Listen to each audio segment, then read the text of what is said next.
Attention. प्यारे बच्चों, आज थर्मोडायनेमिक्स शुरू हो रहा है। थर्मोडायनेमिक्स ध्यान से सुने, समझे। 2 in 1 है, फिजिक्स प्लस केमिस्ट्री। दोनों के लिए ये बहुत इंपॉर्टेंट चैप्टर है। चैप्टर नहीं कहा जाए, यूनिट कहा जाए, क्योंकि इसमें 5 चैप्टर्स पढ़ने हैं। ये 5 चैप्टर्स के नाम लिखाए गए हैं आपको। सबसे पहले हीट एंड टेम्परेचर की बात होगी, फिर थर्मल एक्सपेंशन की बात होगी, फिर आप specific heat capacity and latent heat, फिर ट्रांसमिशन ऑफ हीट, और फिर लास्ट में काइनेटिक थ्योरी ऑफ गैसेस। ये 5 चैप्टर्स पढ़ने हैं इस एक यूनिट में, इकाई है थर्मोडायनेमिक्स। तो पहला चैप्टर आपका हीट एंड टेम्परेचर है। What is heat? ये हर कोई जानता है कि it is form of energy. Heat is a form of energy which can transfer from one body to another. एक ऐसा फॉर्म एनर्जी का जो एक से दूसरे में ट्रांसफर किया जा सकता है। जो ट्रांसफर नहीं होगा उसको हीट नहीं कहेंगे। हीट वही एनर्जी होती है जिसको एक ऑब्जेक्ट से, एक बॉडी से दूसरे बॉडी में भेजा जा सकता है, ट्रांसफर किया जा सकता है।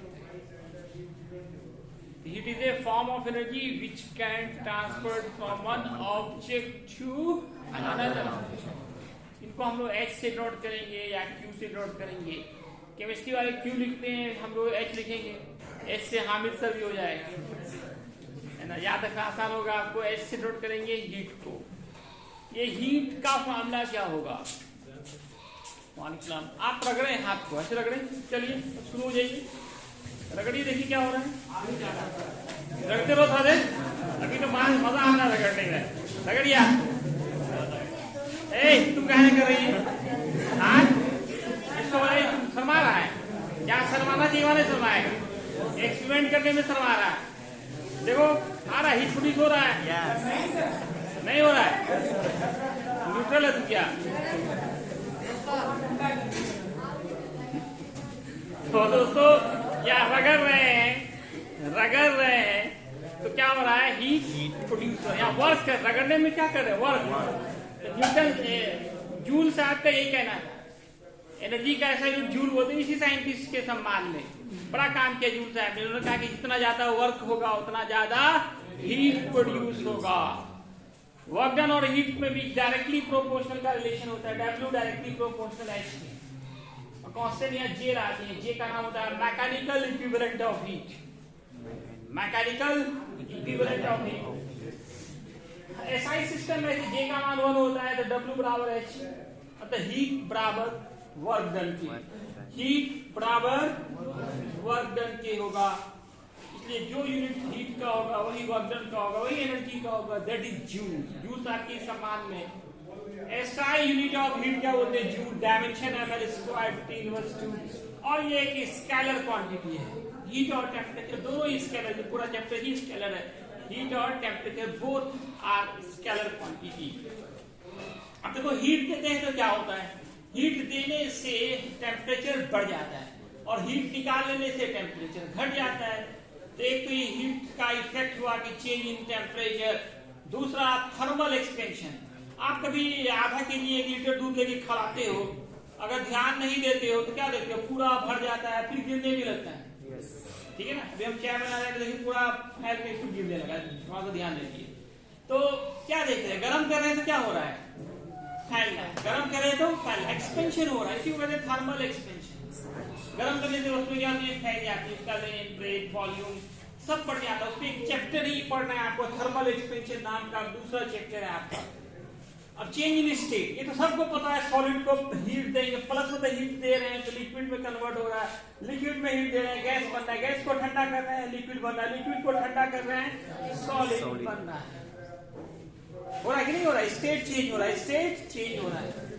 टेम्परेचर क्या है? Degree of hotness. कोई वस्तु कितनी गर्म है, कम गर्म है, ज्यादा गर्म है, इस बात का पता हम लोग कहां से लगाते हैं? टेम्परेचर से लगाते हैं। Temperature is degree of hotness.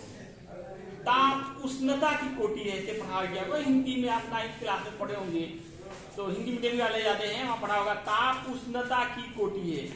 ताप है ना, the degree of hotness, the degree of hotness is called temperature. कोई वस्तु ज्यादा गर्म कम गर्म इस बात का पता हीट से नहीं चलता, हीट दिखता नहीं है, हीट दिखता नहीं, हीट देने से टेम्परेचर बढ़ जाता है या घट जाता है। उसी से आप पता लगाते हैं कि हीट दिया गया या लिया गया। हीट जब भी दिया जाएगा, सप्लाई किया जाएगा, हीट देने से टेम्परेचर बढ़ेगा, हीट निकाल लेने से टेम्परेचर घट जाएगा।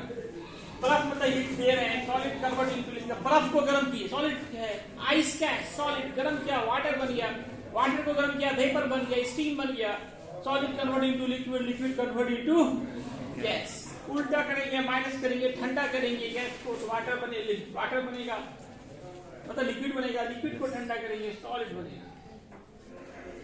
तो टेम्परेचर क्या करता है, दिखाता है कि कोई वस्तु कितनी गर्म है या ठंडी है, degree of hotness.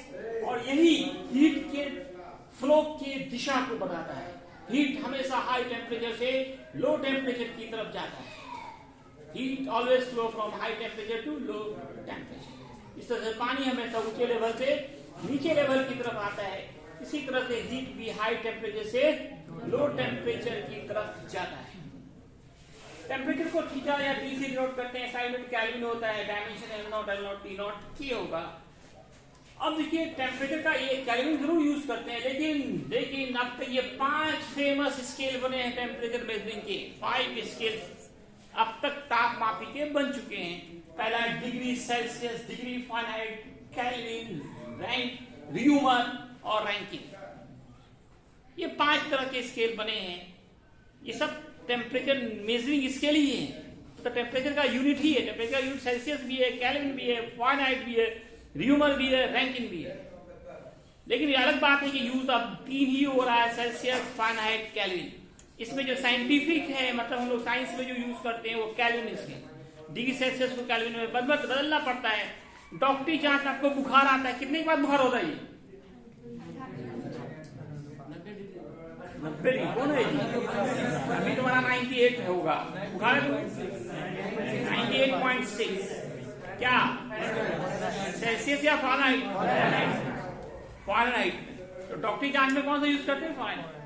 Normal body temperature कितना है? 98.6 डिग्री फ़ारेनहाइट। सेल्सियस में ये 37 डिग्री सेंटीग्रेड होता है। इससे ज्यादा हो तब बुखार है। 90 में बुखार करेगा, बीमारी मतलब सो जाएगा, क्लास नहीं आएगा, बहाना करेगा।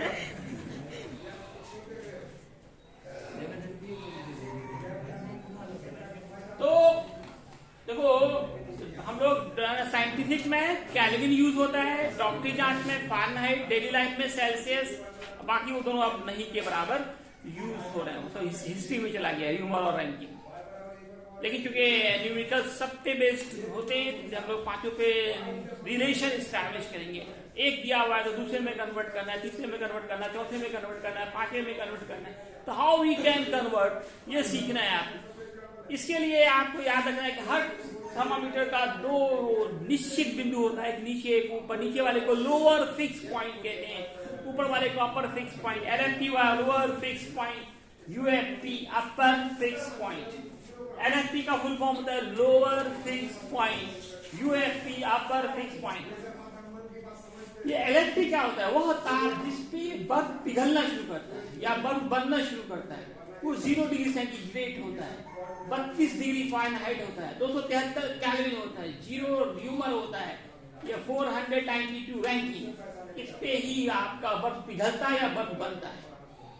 अब पानी को गर्म कीजिए, भाप बनेगा, जितने पे पानी भाप में बदलता है उसको हम अपर फिक्स पॉइंट कहते हैं। आपको पता है 100 डिग्री सेंटीग्रेड पे पानी बॉयल होता है, स्टीम के फॉर्म में कन्वर्ट करता है। तो ये आपका अपर फिक्स पॉइंट हो गया 100 या 212 या 373 या 80 या 672। कोई दिक्कत? अब इन सब के बीच रिलेशन है कि reading minus lower fix point by upper fix point minus lower fix point, ये हमेशा कांस्टेंट होता है, हमेशा कांस्टेंट होता है। Upper fix point minus lower fix point. पहले रीडिंग मतलब क्या हुआ? जैसे मान लो अभी टेम्परेचर आप नापो एटमॉस्फेयर का, मान लो भी है 18 डिग्री सेंटीग्रेड, है ना? मोबाइल दिखाता भी आपको दिखेगा 18 डिग्री दिखा रहा है। तो ये हुआ आपका रीडिंग हुआ। अभी आपका बॉडी टेम्परेचर नापिए, मान लो 98 डिग्री फ़ारेनहाइट दिखा रहा है, ये इसको रीडिंग बोलेंगे, पठन। अभी ये टेम्परेचर नापा क्या है।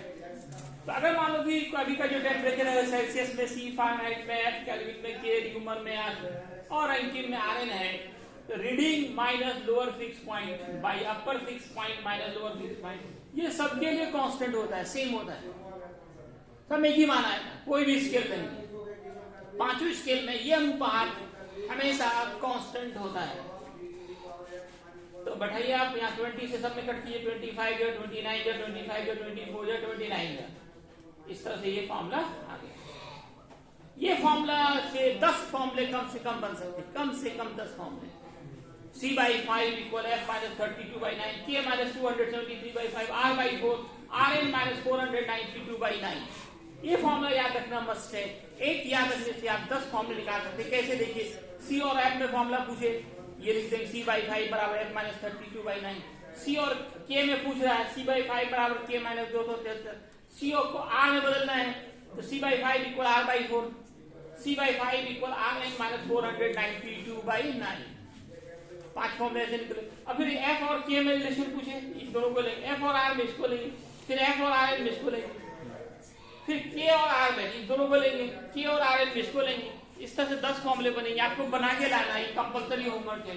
हर कोई रिलेशन एस्टैब्लिश करेगा, relation between C and F, C and K, C and R, C and Rn, इसी तरह FK, FR, Fn, फिर है ना, इसी तरह से 10 फॉर्मूले आपको बना के लाना। और ये फॉर्मूला हर किसी को याद हो जाना चाहिए, जिंदगी भर काम आता है। बॉडी टेम्परेचर, बुखार जिंदगी भर नापना, बुढ़ापे में भी नापना पड़ेगा। C/5 बराबर F minus 32/9, K minus 273/5, R/4, Rn minus 492/9। ये एक याद रखें तो 10 फॉर्मूले आप इसी से निकाल सकते हैं। कहीं कोई प्रॉब्लम, कोई क्वेश्चन? जाओ, ठीक है, इतना ही है। धन्यवाद।